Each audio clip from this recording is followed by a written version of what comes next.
अधिक नाम जप करेगा उसे उतनी अधिक भागवतिक शक्ति प्राप्त होगी।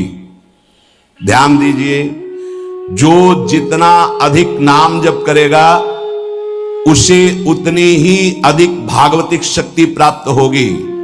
जितनी अधिक भागवतिक शक्ति प्राप्त होगी उतने अधिक निर्विकार होते जाओगे। बहुत पॉइंट की बात है।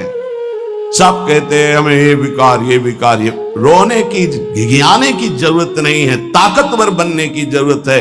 ताकत है भगवान नाम जप। फिर सुनो, जो जितना अधिक नाम जप करेगा उसे उतनी अधिक भागवतिक शक्ति प्राप्त होगी। जिसकी जितनी अधिक भागवतिक आध्यात्मिक शक्ति जागृत होगी उतना ही वो निर्विकार होगा। जिस व्यक्ति को गुरुदेव ने जो मंत्र जो नाम दिया है उस एक मंत्र एक नाम को बहुत काल तक जप का अभ्यास बनाओ। यह बहुत कठिन बात है। कल भी शाम के कह रहे थे कि एकांत में किसी एक मंत्र पे रखना, इसकी चाल है, पकड़ी गई चाल।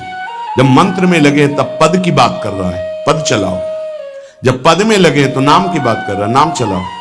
जब नाम में लग गए तो कहता मंत्र चलाओ। इसकी बात मत सुनो। एक जगह पकड़ लिया, अब नाम चल पड़ा। अपने लोगों का जैसे अब नाम चल पड़ा तो पवित्र है अपवित्र है मंत्र में नहीं पहुंचेंगे, सीधे नाम में लगे हुए हैं। अब अचानक मंत्र चलने लगा, अब मंत्र पे पूरी एकाग्रता हो गई। पद चलने लगा तो पद पे पूरी भाग तो कहां भागेगा, आना पड़ेगा इसी घेरे में। मंत्र चल रहा है, वो श्रद्धा कर रहा है, इस समय पद गाओ, इस समय पद में चलो।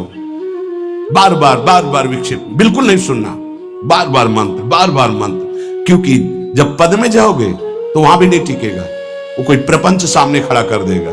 इसको सुनो, इसको देखो, इसका चिंतन करो। माला ले लिए, चलो पार्क में टहल कर रहेंगे, गली में टहलते हैं, बालकनी में खड़े हो जाते हैं, पूरी एकाग्रता रहेगी। हाँ, फंसाएगा किसी चित्र में, चिंतन में फंसाएगा। बहुत साधक को सावधानी की जरूरत है। जिस उपासक को जो मंत्र जो नाम मिला है, एक नाम एक मंत्र बहुत समय तक उसे चलाने का अभ्यास कीजिए। ये बहुत छलिया है मन। ये तो मंत्र तो इतना जप ही लिए हो ना, अब राधा नाम जपते हैं। हाँ, बात तो सही तुम्हारी। चलो राधा राधा राधा राधा राधा शुरू किया, अब वो और जगह ले जाएगा।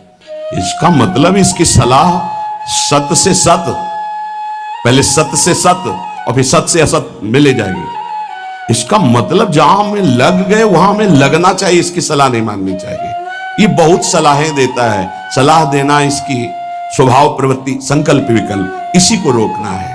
उपासक पकड़ पाओ तो बहुत लाभ प्राप्त होगा। सब इस समय हमें यह नहीं देखना कि मानसिक से कितना लाभ है, उपांशु से कितना, ये सब बातें मत देखो। अरे वाचिक से 10 गुना उपांशु, उपांशु से 100 गुना मानसिक, ये गुना उना हमें नहीं चाहिए। इस समय हमें भगवदाकार वृत्ति करनी है। हमें कोई लाभ हो हानि हो, गुना से मतलब नहीं है। वहां जपने से इतना लाभ, वहां जपने, हमारा केवल लक्ष्य है प्रभु का स्मरण। पकड़ो बात।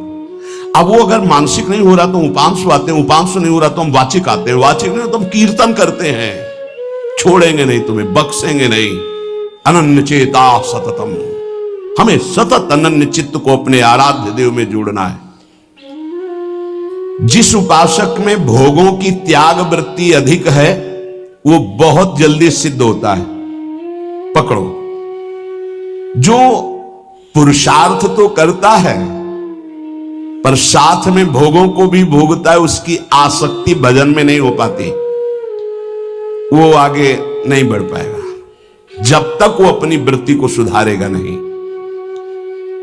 जो तत्व ज्ञान प्राप्त करना चाहता है या प्रेम प्राप्त करना चाहता है, उसको चाहिए कि सदगुरु की अधीनता स्वीकार कर ले, क्योंकि बिना सदगुरु की अधीनता के उसे परिपक्व अवस्था प्राप्त नहीं होगी। जो सदगुरु बतावे नियम दे उनका अक्षरशः पालन करे। जब सदगुरु की कृपा से अधिक जप होने लगता है तो शरीर के परमाणु नामाकार मंत्राकार हो जाते हैं। जैसे आपको सत्संग में याद हो बताया कि पूज्य बाबा श्रीधर जी के जब चरण चापने 8 बजे रात्रि के जाते थे तो चरण स्पर्श करते ही ऐसा लगता मशीन फिट हो गई हृदय में, मंत्र ऐसे चलने लगता। तो अधिक समय बाबा की समीपता में बिताने की कोशिश करते, पर वो जब एकदम भाव में डूब जाते तो अपने लोग छोड़ के चल देते थे, विक्षेप न पहुंचे उनको। बड़ी उत्तम अवस्था पूज्य बाबा की, बड़ी उत्तम अवस्था। भजन और दैन्यता ये 2 जीवन में उनकी बहुत जोर की थी। कहीं कोई किसी भी तरह का अभिमान नहीं, दैन्यता की मूर्ति। और भजन के तो इतने भूखे कि रात दिन करने पर जो वैष्णव जाए उससे यही भिक्षा मांगते थे, राधा रानी से प्रार्थना कर दो कि थोड़ा भजन बन जाए।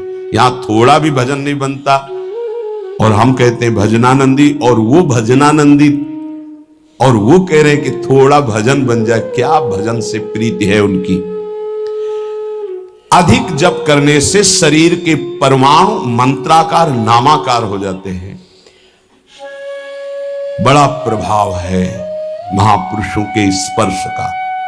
जीवन भर के लिए बात समझ में आ गई कि महापुरुषों का शरीर पांच भौतिक नहीं होता, वो दिखाई देता है। भजन और लीला चिंतन के प्रभाव से दिव्य लीला में हो जाता है। अधिक जप करने से शरीर के परमाणु मंत्राकार हो जाते हैं, नामाकार हो जाते हैं। सच्ची हम जीते ही उनकी चरण रज से, उच्छिष्टामृत से, उनकी करुणा कृपा से ही हमारा जीवन है, चाहे परमार्थ में चाहे स्वार्थ में, गुरुदेव की कृपा से है। ये महापुरुषों के निर्णय है। जो नाम जप करता है, भगवान नाम कीर्तन करता है, तो उसमें निश्चित भाव जागरण होता है। पर हमारी प्रार्थना है, निवेदन है, पूज्य बाबा कह रहे, असलियत में जब तक तुम्हारे अंदर कोई भाव तुम्हें बेशुद्ध ना कर दे तब तक कोई नाटक मत करना। अरे बड़े भावुक हैं भाई, ऐसे से ऐसा रोना, चिल्लाना, बेसुरा बोलना, नाचना, गिर पड़ना, मूर्छित हो जाना, असलियत में ये सब भाव आते हैं। जब अधिक नाम जप, नाम कीर्तन, तो ये सब जागृत होता है।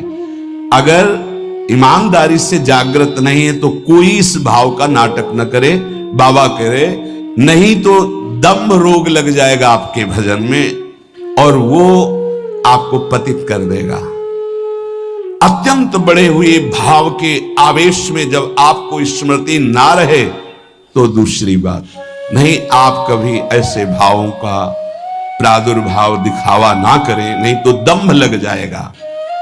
भाई मैं तुमसे बहुत एकांतिक बात कहता हूं कि एक आदमी ध्यान करे और एक आदमी नाम जप, नाम कीर्तन करे तो थोड़े समय में तुम देख लेना कि नाम जापक और नाम कीर्तन करने वाले की आध्यात्मिक उन्नति कितनी जोर की हुई है।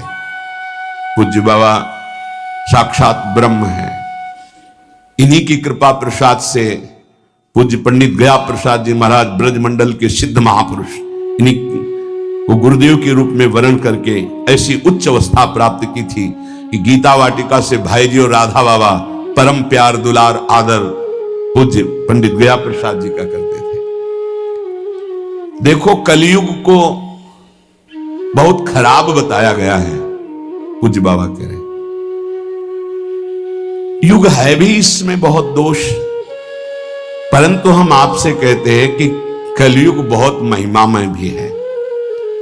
बड़े बड़े ऋषि मुनि देवता याचना करते हैं कि मुझे कलयुग में जन्म मिले। क्यों? क्योंकि केवल नाम जप और नाम कीर्तन से इसमें वो पद प्राप्त होता है जो बड़ी बड़ी तपस्या, यज्ञ, ध्यान, साधना से भी नहीं होता। ये बड़े अमृतमय वचन, इनको पकड़ो। सार बात नाम जप, नाम कीर्तन, गुण कीर्तन,